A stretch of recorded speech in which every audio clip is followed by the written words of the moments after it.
Hello. War machines are the backbone of many armies in Warhammer Fantasy, providing fire support, fast attack, air support, and in more than one case, aerial goblin assault. But there are so many weird and wonderful examples of war machines in the Warhammer setting that I thought it would be worth taking a minute or two to look at some of my favourites. I think that this category of thing, I guess, the war machine, is an area that exemplifies just how creative, innovative, hilarious, and truly uniquely Warhammer-y these things can be. Warhammer has so many amazing ideas, and the war machines are just a perfect example of it. I'm Jordan, this is Jordan Sorcery, and today we're counting down my 5 favourite Warhammer Fantasy vehicles.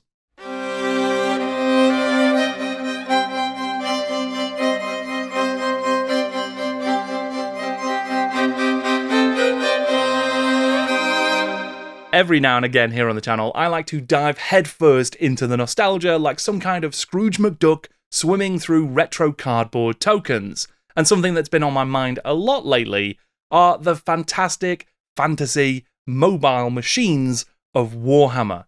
All of those vehicles that they are truly Warhammer in their design, and they're brilliant. Every time I've done one of these 5 favourite videos in the past, I've already done White Dwarf issues and GW box cover art, I've broken the rules somewhat. So this time I'm going to try and keep it very, very simple. All I'm looking for are my 5 favourite vehicles from Warhammer Fantasy. Now, a vehicle is any kind of machine that can transport goods or people over air, land, sea, or magic, I guess, and that's pretty much it. As long as it's appeared in Warhammer in some capacity. It doesn't have to have an official model, but it does have to have some precedence in an army's book, in a story, in a piece of artwork.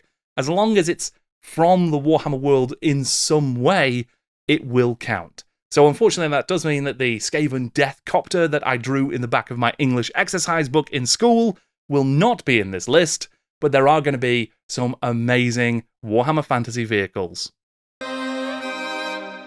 In my recent video on the history of Warhammer's dwarfs, I got the chance to talk just a little bit about the dwarf juggernaut, an incredible war machine from the Arcane Monstrosities range, sculpted by Tony Ackland.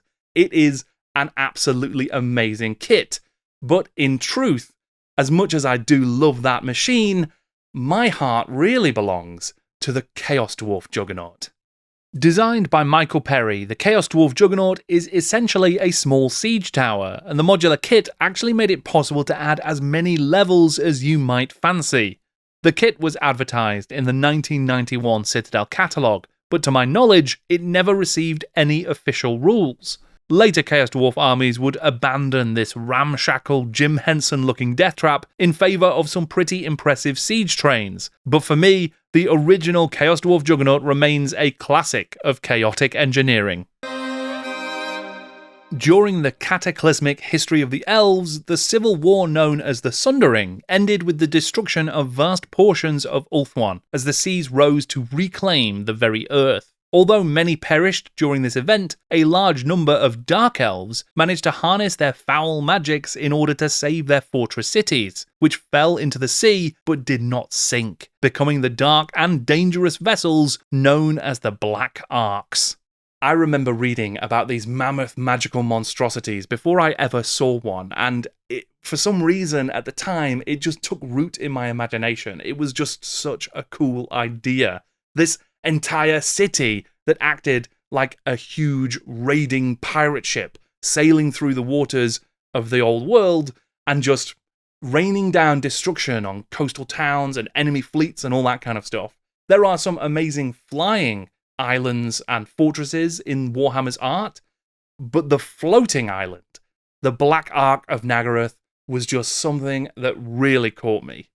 In Man o' War, you could actually field a Black Ark of Naggaroth, and though it wasn't quite the size of a full city, it was still an absolute beast. Designed by Norman Swales and Michael Perry, this miniature was a revelation for me. Though I couldn't get it to stay glued together, it was absolutely incredible. The absurd design and imagination of it just really spoke to me. When Dreadfleet rolled around many years later, I couldn't help but think that the ship of the main villain, Count Noctilus, who sailed in the Bloody Reaver, perhaps owed a bit of its inspiration to the Black Ark.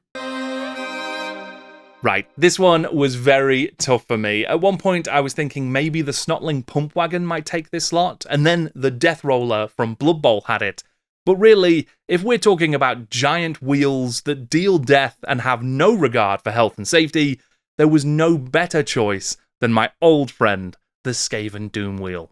Released around 1993 for the 4th edition Warhammer Armies book Skaven, the Doom Wheel was sculpted by Norman Swales and Jez Goodwin, clearly inspired by the classic pet toy, the Hamster Wheel, but with some special Warhammer madness thrown in. Around that time, Swales and Goodwin also designed the Screaming Bell, which is an iconic vehicle in its own right. But there's something about the madcap Skyer engineering instability of the Doom Wheel that makes it work despite itself and really sells the Skaven vibe to me. Charging across the battlefield, making a mess, and then inevitably getting destroyed almost immediately. Essentially, it is just damn fine fun.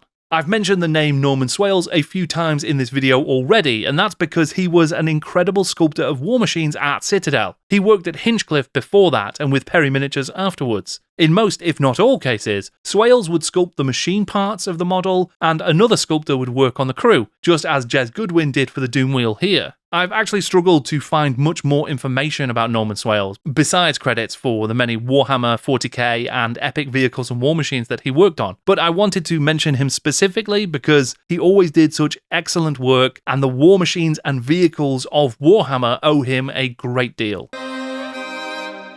Right, this one was even more very tough for me, and it's probably no surprise to fans of the channel that the Marienburg landship is in this list, but you might be surprised that it didn't take the top spot. I absolutely love this vehicle.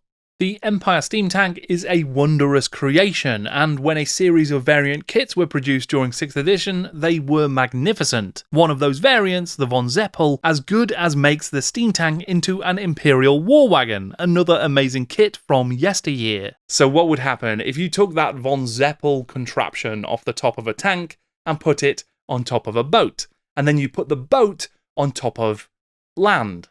Well then, my friend, you would be a genius. The Marienburg class land battleship was introduced into Warhammer during the 8th edition with the Forge World campaign book Tamarkan, Throne of Chaos. Originally conceived by Rick Priestley, the earliest designs for the landship intended for it to be 2 or 3 times bigger, and according to some discussions at Forge World Open Days ahead of its release, that much larger kit was at one time planned to be made, though whether such a thing was ever started, it's not clear. In any case, the landship that did make it onto the Forge World website was sculpted by the team of Tim Adcock, Mark Bedford, and Steve Whitehead, and released in 2011, and it is glorious. The resin kit is infamous for having a troublesome casting, but if you can get it into shape, it makes for, in my opinion, one of the finest miniatures ever released by Games Workshop. One other relevant thing here is the original sketch of the landship by John Blanche. Tom Evans of the excellent Film Deck channel on YouTube shared a copy of the picture on his Instagram, and it is an outstanding piece of concept art. Magnificent. This one was not very tough. For me, the best vehicles in Warhammer Fantasy absolutely are the unexplainable, inexplicable, unfieldable, ungroundable flying ships of the mighty John Blanche. Across many pieces of Warhammer art, John Blanche has included flying ships. In many cases, they actually have a similar body style to that Marienburg landship miniature that was sculpted, but I don't believe they ever received an official miniature of their own. The Lux Mundi is one such vessel, a term which in Latin means light of the world. In this stunning image, the ship flies alongside another vessel, amongst floating islands and fortresses. It's a vision of the Warhammer world from before it became more grounded. But it's worth noting that in the 8th edition core book, there are more airborne ships, though these might possibly be erected atop stilts. It's difficult to tell for sure. There are plenty of other Blanchian examples of the flying ships as well, seemingly in many cases crewed by orcs and/or goblins. They are just as bulbous and magical as the Lux Mundi, and I think that they look, just so cool. And although there has never, to my knowledge, been an official model of one of John Blanche's eccentric flying ships,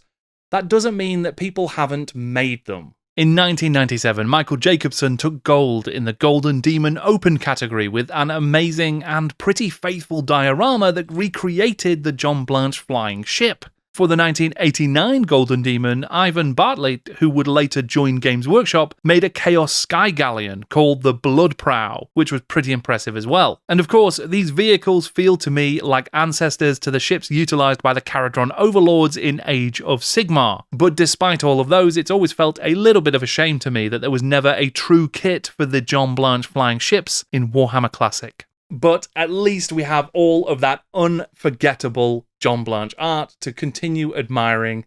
Just absolutely stunning, inspiring stuff, fantastic art, fantastic vehicles. They just fill me with such an awesome sense of what the Warhammer world could be and might include. It's fantastic. So there you have it. Those are my 5 favourite Warhammer Fantasy vehicles. At least my 5 favourites as of right now. It could totally change by this time next week, but right now, they're my favourites. I would love to hear from you in the comments what your current favourite Warhammer Fantasy vehicles are, whether they've had miniatures, whether they're in the art or the story. Please share, because I'm sure everybody would love to chat about them. Thank you very much for watching. I'm Jordan, and this is Jordan Sorcery.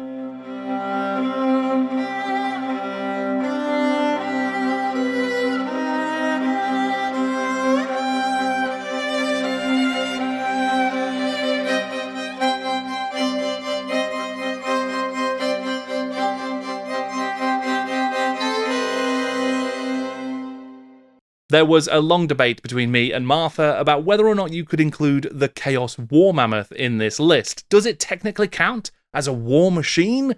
I don't know. And if it did, well, there's only 5 spots. So that debate will rage onwards in this house.